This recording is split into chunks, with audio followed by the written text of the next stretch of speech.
السلام علیکم ورحمۃ اللہ۔ ویلکم ٹو زخرف القرآن چینل۔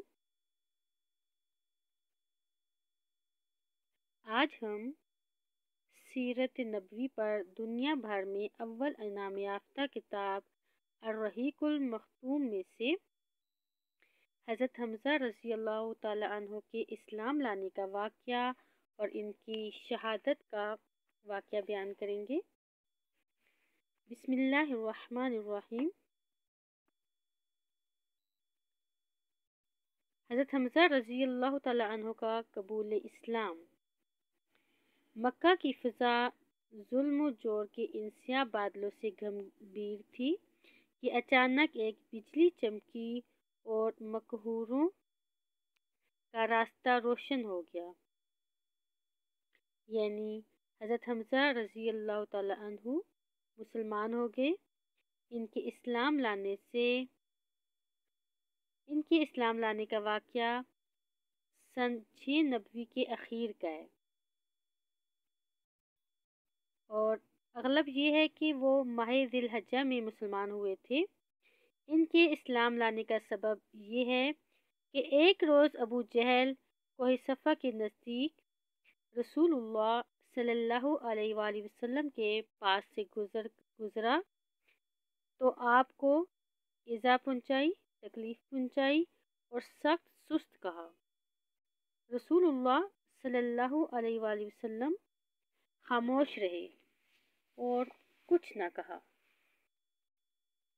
لیکن اس کے بعد اس نے آپ کے سر پر ایک پتھر دے مارا جس سے ایسی چوٹ آئی کہ خون بہہ نکلا۔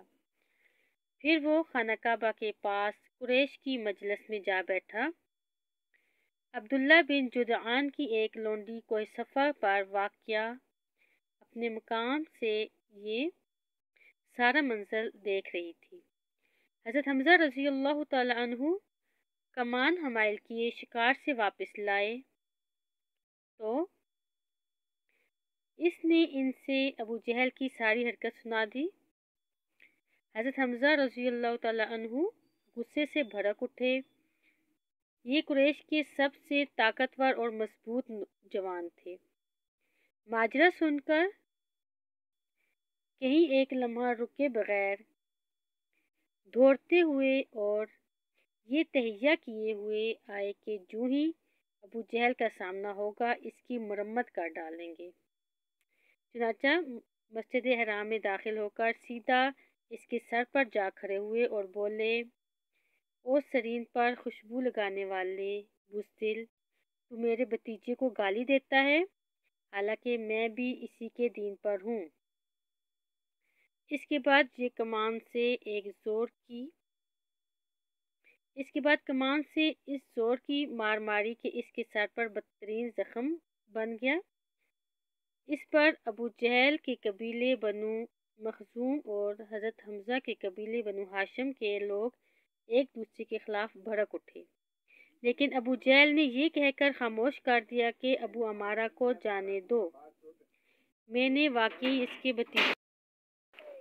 اس کے بھتیجے کو بہت بری گالی دی تھی۔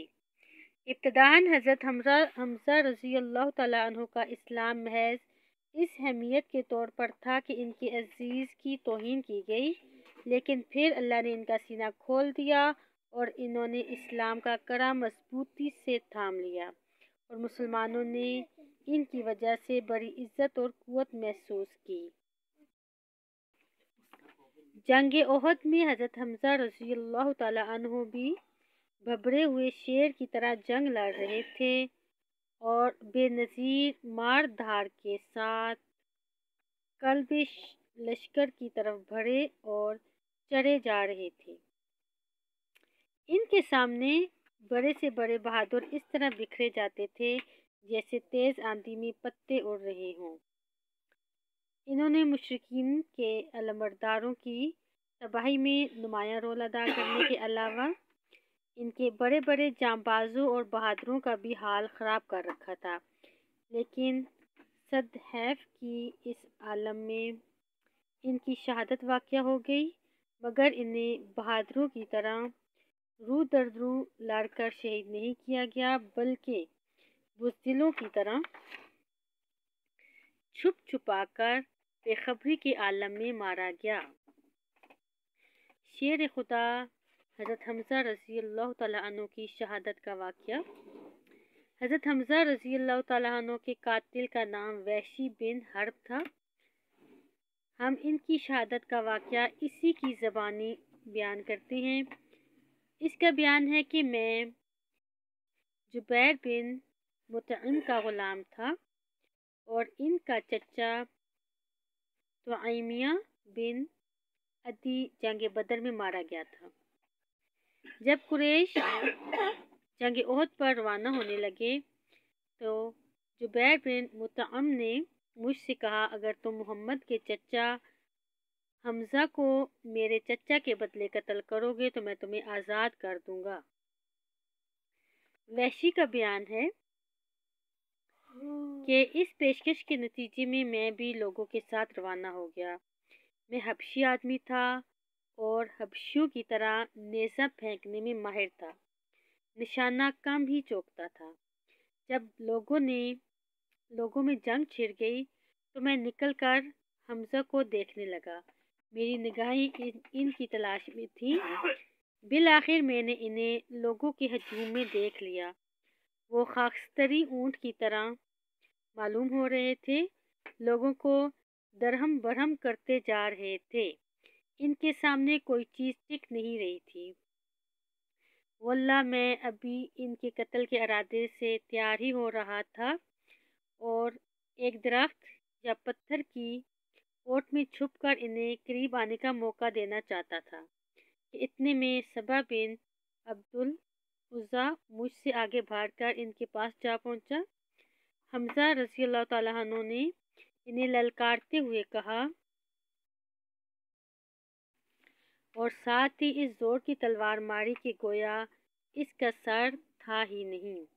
وحشی کا بیان ہے کہ اس کے ساتھ ہی میں نے اپنا نیزہ تولا اور جب میری مرضی کے مطابق ہو گیا تو میں نے ان کی طرف اچھال دیا۔ نیزہ ناف کے نیچے لگا اور دونوں پاؤں کے بیچ سے پار ہو گیا۔ انہوں نے میری طرف اٹھنا چاہا لیکن مغلوب ہو گئے۔ میں نے ان کو اسی حالت میں چھوڑ دیا یہاں تک کہ وہ فوت ہو گئے۔ اس کے بعد میں نے ان کے پاس جا کر اپنا نیزہ نکال لیا اور لشکر میں واپس جا کر بیٹھ گیا۔ میرا کام ختم ہو چکا تھا، مجھے ان کے سوا کسی اور سے کوئی سروکار نہ تھا۔ میں نے انہیں محض اس لیے قتل کیا کہ میں آزاد ہو جاؤں۔ چنانچہ جب میں مکہ آیا تو مجھے آزادی مل گئی۔ رسول اللہ صلی اللہ علیہ وسلم نے اپنے چچا حضرت حمزہ کا حال دیکھا تو سخت غمگین ہوئے۔ ان کی پھوپھی حضرت صفیہ تشریف لائیں۔ وہ بھی اپنے بھائی حضرت حمزہ کو دیکھنا چاہتی تھیں، لیکن رسول اللہ صلی اللہ علیہ وآلہ وسلم ان کے صاحبزادے حضرت زبیر سے کہا کہ انہیں واپس لے جائیں، وہ اپنے بھائی کا حال دیکھ نہ لیں۔ مگر حضرت صفیہ نے کہا، آخر ایسا کیوں؟ مجھے معلوم ہو چکا ہے کہ میرے بھائی کا مسئلہ کیا گیا ہے، لیکن